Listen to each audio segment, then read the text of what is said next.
Hello बच्चों, let's see this question. It says that a particle with total energy E is moving in a potential energy region UX. Motion of the particle is restricted to the region when. Karnataka NEET 2013 में question पूछा गया था। यहाँ पर हमें potential energy और total energy का relation check करना है बाइंडेड सिस्टम के लिए। क्वेश्चन में लिखा है रेस्ट्रिक्टेड सिस्टम। तो क्वेश्चन को सॉल्व करने के लिए हमारा की कॉन्सेप्ट होगा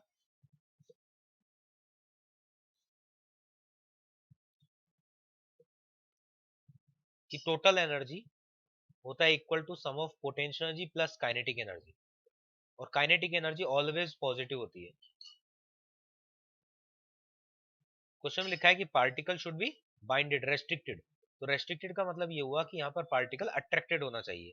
तो अट्रैक्टेड जब होता है तो उस समय जो टोटल एनर्जी है वो कहलाती है बाइंडिंग एनर्जी।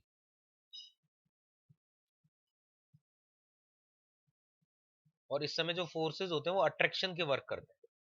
तो अट्रैक्शन के फोर्सेज में यहाँ पर हम बोल सकते हैं कि जो पार्टिकल वो रेस्ट्रिक्टेड रहेगा रीजन के अंदर, अवे मूव नहीं करेगा, टुवर्ड्स मूव करेगा। तो यहाँ पर टोटल एनर्जी बाइंडिंग होती है, और इस समय जो टोटल एनर्जी का साइन होता है वो होता है नेगेटिव। टोटल एनर्जी होती है यहाँ पर नेगेटिव। तो अगर हम ध्यान से देखें तो ये ऑलवेज पॉजिटिव टर्म है, ये नेगेटिव टर्म है। अब अगर यू का बात करें हम पोटेंशियल एनर्जी का, तो पोटेंशियल एनर्जी यहाँ पर टोटल एनर्जी से ऑलवेज छोटा होगा और इक्वल भी हो सकता है, क्योंकि काइनेटिक एनर्जी अगर जीरो है, रेस्ट में अगर हम स्टडी कर रहे हैं, देन ये दोनों सेम भी हो सकते हैं। तो ये हमारा यहाँ पर अप्रोच होगा। इसको समझने के लिए हम एक एग्जांपल लेते हैं। सपोज यहाँ पर एक सैटेलाइट रोटेट हो रहा है ऑर्बिट में, उसका मास है ms। तो जब ये इस टाइप से मूव करेगा, रोटेट होगा ऑर्बिटल वेलोसिटी से, तो इस समय सिस्टम का जो पोटेंशियल एनर्जी होगा, सपोज सेंटर से डिस्टेंस r है, तो पोटेंशियल एनर्जी होगा -g(m)ms/r। और इस समय काइनेटिक एनर्जी हम हाफ mv² से कैलकुलेट करते हैं, तो वो आता है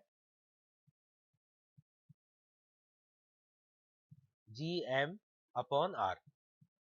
तो सॉल्व करके आएगा g(m)ms/2r, मतलब पॉजिटिव। तो काइनेटिक एनर्जी पॉजिटिव होता है, पोटेंशियल नेगेटिव। दोनों को जब एड ऑन करते हैं हम, तो यहाँ पर इस टाइप के क्वेश्चन में जो हमारा टोटल एनर्जी आएगा वो आता है अपॉन 2r। तो अब अगर इन दोनों को कंपेयर करें, पोटेंशियल एनर्जी और टोटल एनर्जी को, तो यहाँ पर पोटेंशियल एनर्जी के कंपेयर में टोटल एनर्जी बड़ा है, क्योंकि नेगेटिव में छोटा मैग्नीट्यूड का मतलब अमाउंट में बड़ा होगा ये। तो इसमें भी अगर देखें तो टोटल एनर्जी यहाँ पर बड़ा है।